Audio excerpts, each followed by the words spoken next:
Nano technology याच्यात आणल्यात समजा. आता पहिले आपल्याला जर बघायचं झालं टीव्ही तर मोठं बघावं लागत होतं असं. आज तेच टीव्ही आपल्या मोबाईलमध्ये आले का नाही नॅनो टेक्नॉलॉजी. त्या पद्धतीने आता 1 किलोमध्ये याची पॉवर देऊन त्याच्यात ऑर्गॅनिक कार्बन म्हणा हे सतत वापरल्यामुळे जीवाणू म्हणा गांडूळ म्हणा जमिनीची सुपीकता वाढते. एक झालं. आता वापरता हे 3 पद्धतीने वापरता येते. पहिलं पद्धत खतासोबत कोणत्याही रासायनिक खतासोबत देता येते, परंतु वर्षाला 20% तुमचं रासायनिक खत कमी करायचं. उदाहरणार्थ पहिल्या वर्षी 50 किलो जर तुम्ही पेरणी करत असाल कोणते DAP म्हणा 10-20 म्हणा कोणत्याही रासायनिक खताची, तर पहिल्या वर्षी 20% कमी करा. तिथे किती घाला 40 किलो घाला.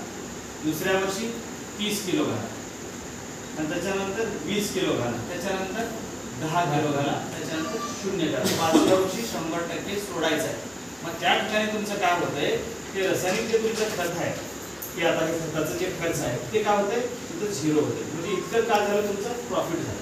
म्हणजे एकरी तुमचं रासायनिक खताचं 3000 5000 10,000 जे खर्च आहे ते आयुष्यात ते तुमचं खर्च वाचला. म्हणजे काय तुमचं इथं मुनाफा चालू झाला त्या दिवशीपासून. आणि 5व्या वर्षापासून तुमची शेती काय जैविक चालू झाली कंप्लीट चालू झाली. त्याच्यानंतर 6-7 वर्ष आणखी 2 वर्ष वापरायचं आहे. 8व्या वर्षी ह्या सुद्धा औषधाची गरज नाही. आणि जगातलं असं कोणतंही औषध नाही कोणतीही कंपनी तयार केली अजून ते फक्त 5 ते 7 वर्ष वापरा माझं औषध. 8व्या वर्षी ह्याची सुद्धा गरज नाही असे म्हणणारी कोणतीच कंपनी आम्ही छातीवर हात ठेवून सांगतो. आणि हे वापरा. आणि वापरताना हे खतासोबत झालं. दुसरी गोष्ट फवारणी करताना एकरी प्रत्येक फवारणीला 1 किलो वापरायचं. मग तुम्ही फवारणी कोणत्याही पिकाला 3 फवारणी घ्या. पहिलं काय त्याचं ग्रोथ पिरियड राहते वाढाची राहते. हे वापरल्यामुळे काय होते तुमच्या 30 ते 40% तुमची पिकाची वाढ होते. जर पीक बसून पडलेलं असेल किंवा ते पिवळं पडलेलं असेल तर त्याचं कलर हिरवं आणि काळं त्याचं पान होतं. पानं काय मोठे होतात त्याचे. आणि काळं आणि मोठं पानच काय करते प्रकाश संश्लेषण क्रिया करते सूर्यप्रकाशामुळे.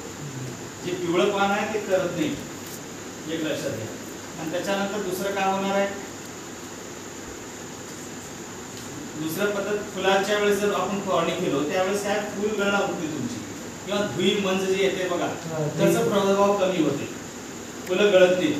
आणि तिसरं पद्धत काय शेंगाची अवस्था राहते बघा चट्टा म्हणतो आपण शेंगा.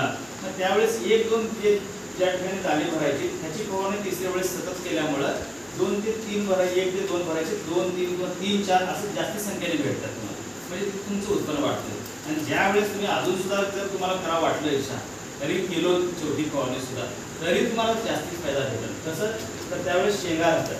मग शेंगाचं वजन ना 1.25 पट वाढतं. 1.25 पट म्हणजे 25% त्याची वजनामध्ये वाढ येणार. म्हणजे तिथं त्या थोडक्यात तुमचं उत्पन्न वाढणार. त्या अशा पद्धतीनं फवारणीतून घेता येते. आता नंतर बीज प्रक्रिया सुद्धा करता येते. म्हणजे पेरणी करते वेळेस कोणत्याही बियाला फक्त बियाला ऑलरेडी सी ट्रीटमेंट केलेलं जर असलं 20 प्रक्रिया जर मार्केटमधून कोणत्या कंपनीनं करून दिलेलं असलं तर त्याला डबल करायचं नाही. कळालं का. आपल्या घरातलं सुद्धा बी एक पहिले 100 बी घालून घ्या. अगोदर 1 दिवस 2 दिवस तसं बघा किती उगवण होते. 60-70% जर असलं मग ते बी सुद्धा तुम्ही घेऊन ह्याच्यामध्ये त्याला मल्टीप्लायर एकरी 1 किलोला 10 ग्राम मल्टीप्लायर किती 1 किलोला 10 ग्राम मल्टीप्लायरच्या हिशोबाने किती तुमच्याजवळ बी त्याला तुम्हाला बियाला लावून. आता तुम्ही एक गोष्ट म्हणा साहेब हरभरा फिरते कारण रब्बीचं सीझन आहे. म्हणजे आज दिनांक किती आहे 18 सप्टेंबर 2024. तर थोड्याच 15 दिवसात महिन्यामध्ये आता आपण शेतकरी सगळे काय करतात रब्बीची पेरणी करतो. रब्बीच्या पेरणीमध्ये आपण विशेष हरभरा पेरतो.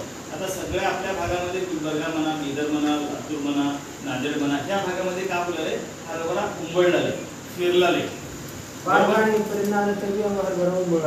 त्याला काय करायचं बाजारात आपल्याला जैविक ट्रायकोडर्मा भेटते.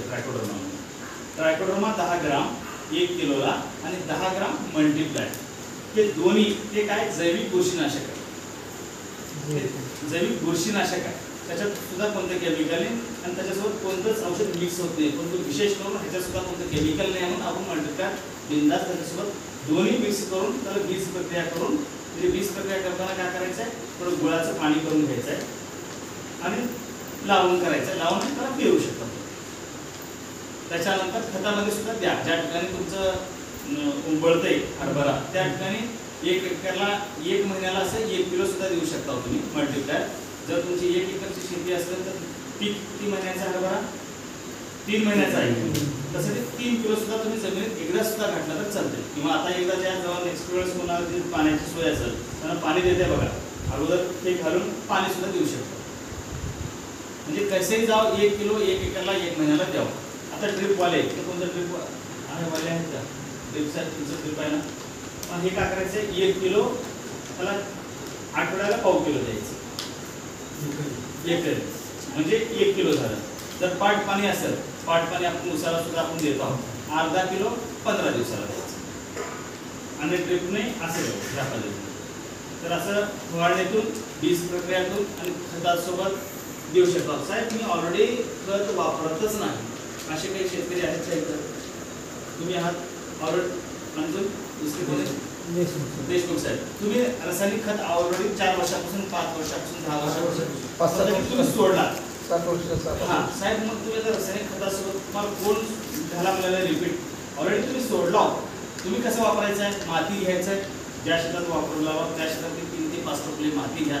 त्या मातीमध्ये ते मिक्स करा मल्टीप्लाय आणि शिपडून टाका आणि पेरणी करून टाका, बियाला लावून टाका आणि फवारणीमधून घ्या. फक्त संपलं.